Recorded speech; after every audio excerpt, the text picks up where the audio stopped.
ഗുരുവായൂർ പോകണമെന്ന് പ്ലാൻ ചെയ്തില്ല. അത് പക്ഷെ മനസ്സങ്ങനെ ഒരു മേ ബി ഒരു ഉള്ളിലൊരു പിണക്കമോ എന്തോ നമുക്കങ്ങനെ ഉണ്ടായിരിക്കാം എന്നാലോചിക്കുകയാണ്. തൃശ്ശൂർ പ്രോഗ്രാം ചെയ്തിട്ട് അങ്ങ് തിരിച്ചു പോകും എന്നുള്ള ലെവലിലാണ് പോയത്. ഇറങ്ങി എയർപോർട്ടിൽ നിന്ന് അവരുടെ വണ്ടി വിളിക്കാൻ വന്നു, വിളിച്ചുകൊണ്ട് പോയി തൃശ്ശൂരിൽ നിന്ന് നേരെ ഗുരുവായൂർ അമ്പലത്തിൻ്റെ മുമ്പിൽ കൊണ്ട് എനിക്ക് ഹോട്ടൽ തന്നത്.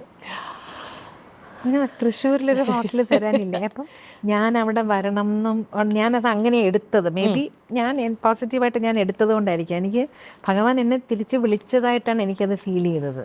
ഞാൻ പോയി എന്ന് അമ്പലത്തിൽ പോയി കുറേ നേരം കരഞ്ഞിട്ട് ഞാൻ തിരിച്ചു വന്നു. എനിക്കൊന്നും പറയാനില്ല, എനിക്കൊന്നും ആവശ്യപ്പെടാനോ ഒന്നും പറയാനില്ല. ഞാൻ കുറേ എൻ്റെ മനസ്സിൻ്റെ ഭാരം ഞാൻ കുറേ അവിടെ ഇരുന്ന് കരഞ്ഞു തീർത്തിട്ട് വന്നു. അത് അങ്ങനെ ഇരുന്ന ഞാനിപ്പോൾ ഗുരുവായൂർ ഒരു ചെറിയൊരു അമ്പലത്തിൽ തൊഴാൻ വേണ്ടി മാത്രം ഒരു കുഞ്ഞൊരു അപ്പാർട്ട്മെൻറ്റും മേടിച്ചു എന്നുള്ളതാണ്. അപ്പോൾ എന്താണ് അത് നമ്മൾ മനസ്സിലാക്കേണ്ടത്?